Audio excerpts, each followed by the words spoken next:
Bonjour à tous, je m'étais promis de ne pas parler du Covid dans ces petites vidéos, on en entend assez parler dans la presse, mais vu que c'est pour une bonne nouvelle, je me suis dit que j'allais outrepasser cette règle. Ça y est, Cocorico, on a un vaccin Made in France, donc qui devrait arriver sur le marché à la fin de l'année. C'est la société Valneva qui l'a créé, une société de Nantes, donc bretonne. Écoutez, c'est plutôt une bonne nouvelle, parce qu'après la mauvaise nouvelle de Sanofi, puis l'Institut Pasteur, où je vous avoue, on avait pris un petit coup sur la dorure du blason et sur l'estime de la recherche française. Voilà, donc on a une start-up qui arrive à nous sortir un vaccin. Le petit X, c'est comme les Anglais étaient impliqués dans la recherche depuis le début, et ben la perfide Albion a déjà commandé 100 millions de vaccins et sera prioritaire sur l'Europe qui, elle, commence à peine les négociations avec cette entreprise. Écoutez, on peut pas tout avoir, donc la fierté est là, les vaccins ne sont pas là, c'est comme ça. Mais ça nous permet aussi de parler d'un secteur d'activité qui est très important dans notre métropole, qui est la biotech. Lyon est un centre de recherche et d'invention de médicaments depuis de nombreuses années, voire depuis le début vraiment de la santé, on va dire, en tant qu'industrie. On a Biomérieux qui est un symbole fort pour nous. Ouais, bon, comme vous voyez, les choses ont évolué en fait. On s'aperçoit que c'est plus les big pharma, les Sanofi, Novartis, Pfizer, Merck, tout ça qui sortent les médicaments innovants, c'est des startups comme Valneva, comme Moderna, comme BioNTech. C'est des petites sociétés. Donc la startup, il ne faut pas oublier, c'est un chercheur qui dans son labo trouve quelque chose, dépose un brevet et après crée une société qui va inventer un médicament et puis le mettre en vente. Donc c'est vraiment des petites sociétés comme ça qui aujourd'hui font la recherche. Ce qui ne rend pas. Alors, c'est un problème qui fait débat en France. Il y a Sanofi qui annonçait qu'ils allaient réduire les effectifs de leur R&D, mais finalement, c'est dans le sens de l'histoire où cette R&D se retrouve disséminée dans plein de petites startups qui ont une idée, qui créent un médicament pour une maladie précise, chose que ne peuvent plus faire l'industrie pharma qui aujourd'hui ne peuvent plus financer autant de recherche parce que ça consomme énormément de cash. Donc la France est pas si mal placée que ça, on l'a vu, on arrive à sortir un médicament, on a quand même des gens qui sont très forts là-dedans, en recherche autant qu'en direction. Le patron de Moderna est français, c'est un ancien de Biomérieux. Donc voilà, on est bon. Lyon est plutôt bien placé là-dedans, on a des pépites, on a des écueils. Alors, culturellement, la start-up, c'était pas trop français, alors maintenant c'est vraiment intégré, mais c'est vrai que l'idée, en recherche, en France, on fait de la recherche fondamentale, on expose ses découvertes, et on ne déposait pas de brevets. Ça, c'était plutôt la qualité des Américains qui, eux, prenaient les idées, déposaient les brevets et créaient la valeur ajoutée avec les entreprises. Ça a bien changé. On a le CNRS de Strasbourg qui a beaucoup avancé là-dessus il y a quelques années, qui déposait brevet sur brevet pour vraiment créer des choses qui restent en France, pour créer de l'entreprise derrière. Donc sur le brevet, on est bon. Sur la recherche, il y a des bases très fortes en France en sciences qui font que, écoutez, on arrive à créer des entreprises derrière. Je vous avoue que je suis un peu inquiet des évolutions actuelles. On a vu le niveau des maths qui baissait chez les petits Français. La science, l'enseignement, on peut se poser des questions. Et puis quand on voit aussi certains délires complotistes, je suis désolé de dire comme ça, mais franchement, vous ouvrez vos livres, enfin vous retrouvez vos cours de terminale en bio, et vous voyez qu'il y a des délires absolus qui sont aujourd'hui portés comme des vérités par beaucoup trop de gens dans notre pays. Alors que ça ne tient pas la route scientifiquement, on le sait, on l'a appris. Donc voilà, la culture scientifique, il faut peut-être la revaloriser. C'est un secteur où il y a énormément d'emplois de demain qui vont être créés. Donc n'hésitez pas à envoyer vos enfants dans les cas de la recherche et les cas scientifiques.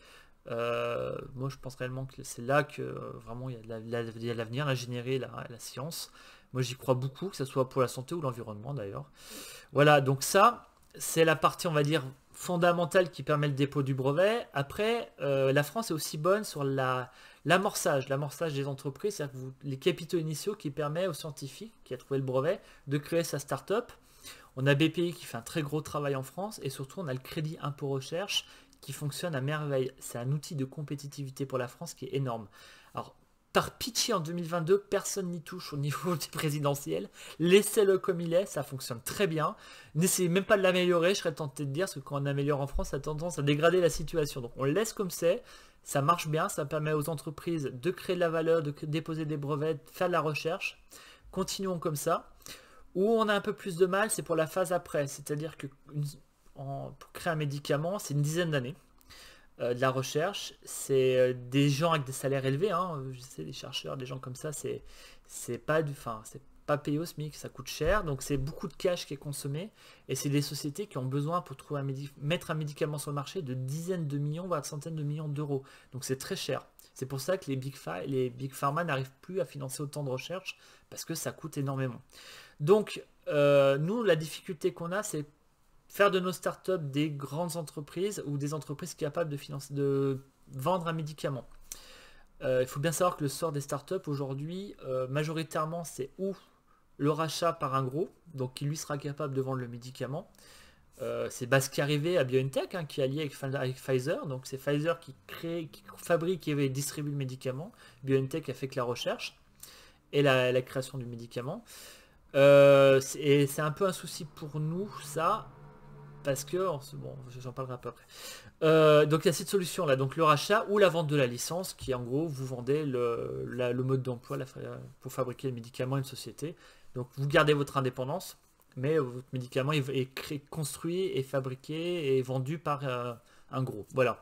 En gros, c'est 90% des entreprises finissent comme ça aujourd'hui dans des startups. C'est très rare qu'une startup devienne une société intermédiaire qui va commencer à vendre 1, 2, 3, 4 médicaments et puis devenir un big pharma. Ça, c'est très rare. J'ai pas d'exemple en tête d'ailleurs. Peut-être Valneva qui va peut-être y arriver. Mais voilà. Donc ça, c'est la problématique donc, de l'évolution financière. Ça mobilise des fonds qu'on n'arrive pas toujours à avoir en France. Donc on a des capital risques qui peuvent rentrer, des hedge funds qui rentrent. Mais souvent, il y a ce qu'on appelle une IPO, donc une introduction en bourse. C'est fait à Paris, mais de plus en plus à New York, sur le Nasdaq, parce que ça permet d'avoir une carte d'identité américaine qui permet de rentrer plus facilement sur le marché américain. Pourquoi le marché américain? Parce que le médicament, il est acheté beaucoup plus cher et vous faites beaucoup plus de retour sur investissement en vendant aux États-Unis. Et c'est vrai que pour être vendu aux États-Unis, il faut mieux avoir un pied là-bas, un site qui permet à la FDA de vous considérer comme une entreprise nationale et ça aide un peu à avoir votre autorisation de mise sur le marché.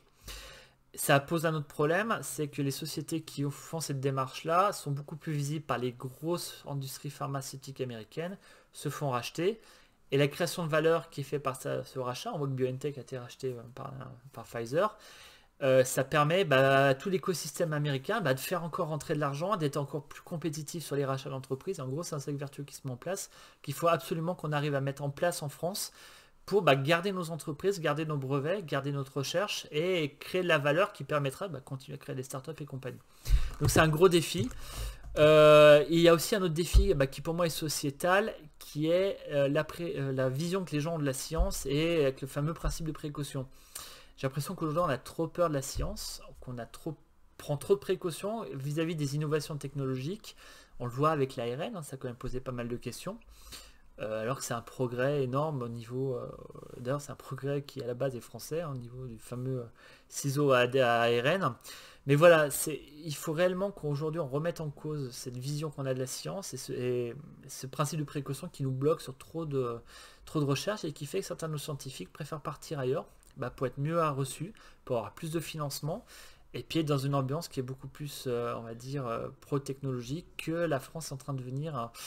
Moi, ça m'inquiète, je vous le dis, on est en train de devenir un pays qui se méfie de la science, alors qu'on était un pays très scientifique, un pays d'ingénieurs. Aujourd'hui, on se méfie de ce qui a fait notre succès. Est-ce que c'est une bonne chose? Je ne le pense pas. Donc, écoutez, voilà, je vous laisse sur cette réflexion. Je vous souhaite une bonne journée, et puis je vous dis à très bientôt.